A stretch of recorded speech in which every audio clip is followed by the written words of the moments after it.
Claudia Slattery. I am a Just Eat reproductive health practitioner. I'm a mountain biker and a mother of an amazing little girl. Hi, I'm Cormac, married to this lovely woman on my left here, and father to a very, very awesome girl. Hi, I'm Andrew Bowker. We had our first little baby 5 months ago, and with my wife Paula, we've been married 2.5 years now, and enjoying life through the hardships of having a baby. But yeah. I'm Paula, married to Andrew 24th of November 2012, and we started using natural family planning in the December, straight after honeymoon. I'm an environmental consultant, but on standby at the moment because I'm a mommy. So 4.5 months ago we had our baby boy, and life is completely different. My name is Bruce. I'm a Jesuit priest. I am from Durban originally. Joined the Jesuits maybe 15 years ago after teaching for a few years. Studied all over the world, and right now I am working in Orlando, West Soweto. I'm the parish priest of St. Martin de Porres. I'm Father Patrick Raikeketsi in Pretoria North, the parish priest of St. John the Baptist. I was one of the women who was on the pill, who thought it was a great birth control method, until I started doing research, and I was running with a group of women, and one of the ladies had breast cancer when she was about 33 years old. And she said to me that she felt that she got breast cancer for a couple of reasons. But the main reason was that she'd been on the pill for far too long and her lifestyle choices. And I walked away from that run thinking, am I increasing my chances of breast cancer by being on the pill? And it took me about 6 months to play with this in my head. And Cormac was going on holiday for 6 weeks, and he says, you know what, go off the pill, take some time off it. And I thought, brilliant idea. And he went away, and by 4 weeks, when he had been away for 4 weeks, I started to think, God, I've got to go back on the pill. And I couldn't get myself to go back on, and I started to Google, and I started to go, well, what do other women do? And I happened to be on a cycle ride with a group of women, actually a group of men and one other woman, and I said to them at 7 o'clock in the morning, what on earth do you do for birth control? Not something that most people would talk about at 7 o'clock on a Saturday morning. But this girl turned around to me, she says, hey, I don't know about this, I've heard about it, but there's a method called Taking Charge of Your Fertility, and it's a book written by Tony Weschler, and go look at it. And that's what I did. I went and bought the thermometer from Discam. I phoned Cormac in the United States, he was still there. I said, bring this book home, we need it. And he did, and I started charting from then. And that's how I started my journey of NFP. So I brought the book home from the United States. It was about this big. It took up most of my luggage capacity, so I had to drop off some of the bike parts I decided I couldn't bring back with me. And Claudia embarked on this journey. It was interesting because there was no one to guide us. We were kind of doing this on our own, but it was definitely the way forward for us. And Claudia got in touch with her body, even though we had the wrong type of thermometer to begin with. It was interesting. It definitely wasn't quite the Vatican roulette that people have spoken about, but it was the way forward for us. We went on a Catholic Engaged Encounter weekend on a premarital course about 2 months before we got married, and Claudia was there. And we took to what she was saying because I had been struggling for a long time with a lot of the side effects of the hormonal contraceptive. So I really listened to it quite carefully and took it in, and that's where we learnt about it. She used to get sick quite a lot, and then she started going to a homeo, and the homeo taught her the more natural way, and part of the whole natural way, then we went off the pill and continued with that, and natural family planning seemed like the answer to conceiving. And then her allergies went away, and her health improved, and lost weight, and all the side effects of the contraceptives started to flush out the system, and she's been a lot healthier, hasn't been going to the doctor. So a woman charts her menstrual cycle, okay, and in that she takes her temperature every single morning with a special body basal thermometer. She also then tracks when she has cervical mucus. Cervical mucus is the white, opaque, gel-like substance a woman will see when she goes to the toilet. Now, that cervical mucus is the first sign she is fertile. And a woman can fall pregnant if in just 1 day of mucus. Mucus will last for roughly 1 week in every single cycle, which means you're sitting with about 3 weeks. In every single cycle, you can have sex without a condom, and no, you cannot fall pregnant. So that whole method of taking your temperature, looking for mucus, takes the same amount of time as popping a pill every single day. So how charting worked for me particularly is we went off the pill at my last menstrual cycle, and day 1 of your bleed is day 1 of your cycle. So you have different colored stickers that tell you what each day means, and you have 7 to 10 days on each side to work through your fertility.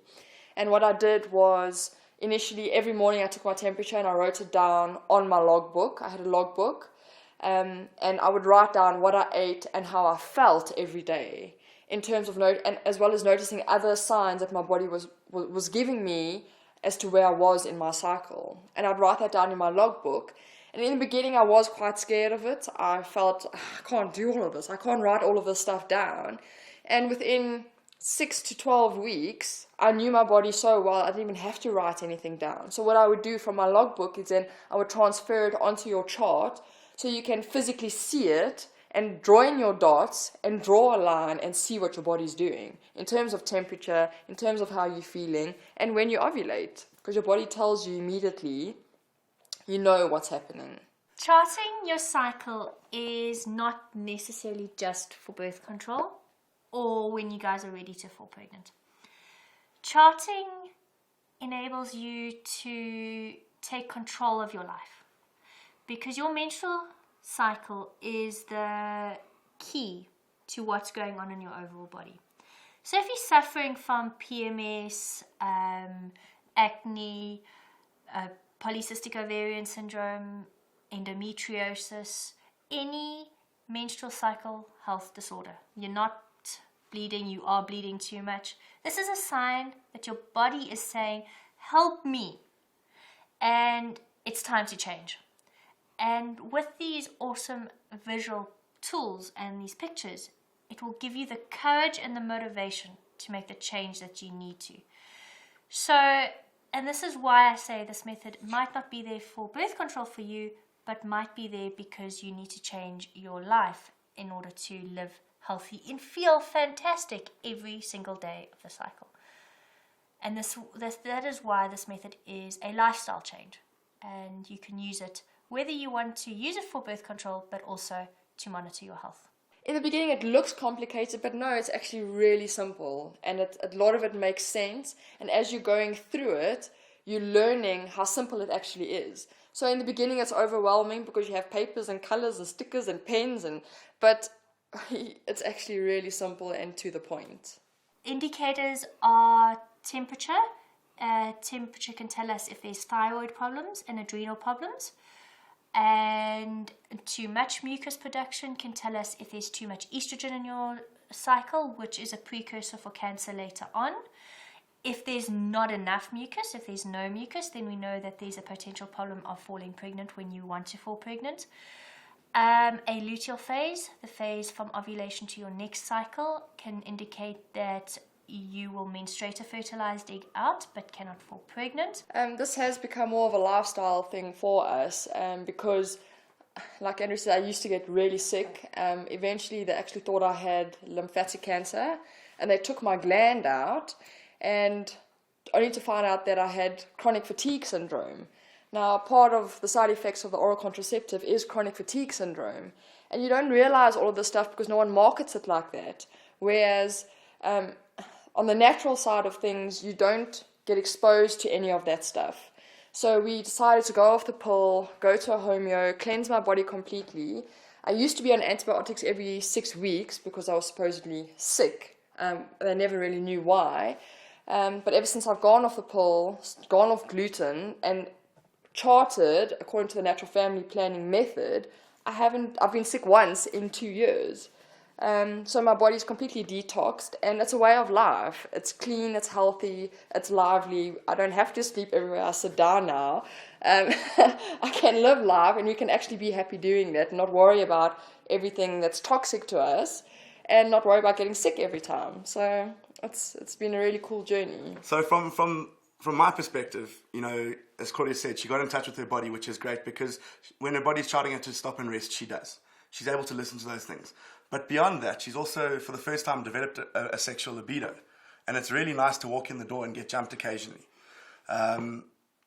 It's brought us closer together. As I said, we're able to talk about things that we never would have even thought talking about. Planning a family, actually going and talking all around those types of things. There's no accidental pregnancies. We had our daughter when we wanted to have her. And up until that, we had 4 years of using this method where it prevented pregnancy very, very effectively. There were no scares, there were none of that. Claudia knew when her temperature changed, what happened. We did things, we went out to movies when we couldn't do things. And from that side of things, as a couple, we are really strong and together. I'm also involved with Catholic Engaged Encounter. A couple of years I have been involved in this ministry where young couples are coming to prepare themselves for their long life in marriage. And many of the challenges that they meet and many of the expectations that they are looking at and looking forward to, we help them as a church to understand these together with many other couples that they share their life with. One of the many challenging issues there is sexuality, how to deal with their sexuality, and now that they are getting into marriage, especially in the African context where they are looking at their own culture, where the church is proposing some of the principles and morals, and also the life today that is so challenging surrounding sexuality. And so what is our work there? Our work is to help them to understand fully this. The Catholic Church promotes natural family planning. Family planning, according to the church, is a good thing. And it's always taught that, well, okay, not always, but as far back as the early 20th century, Pope Pius spoke about the necessity for spacing one's children, that if you aren't in a position to bring a child into the world because of where you are in your life right then, you could use methods to space those children out. Back in those kind of dark days, they called it the rhythm method. Times have progressed. We have a much more scientific understanding of fertility cycles.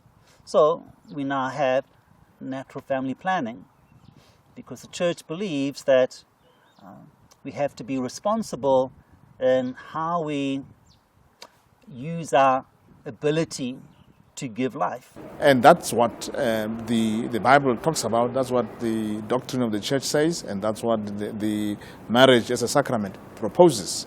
Man and woman in marriage, living together for the rest of their lives. And with their sexuality, they are supposed to have the open relationship in their sexuality, open towards procreation.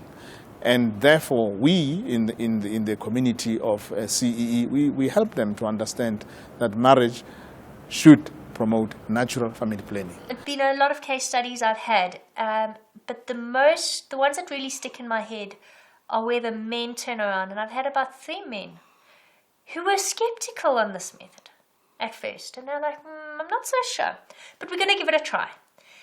And within 6 months, those same men came to me and say, Claudia, you've changed our relationship. This has been the best thing for us because it's made us communicate.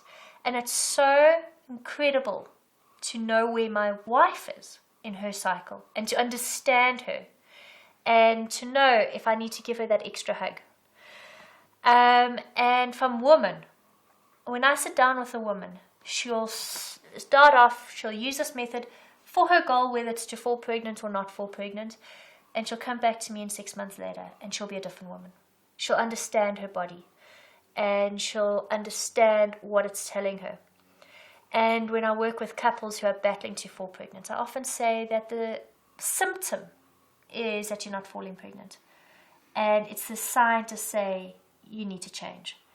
And when those women do change and they do fall pregnant, and I get that message with the pregnancy test and the word pregnant, and the excitement is just so wonderful for me as a practitioner, because I know I've changed that woman's life. Natural family planning helps them to dialogue about their sexuality.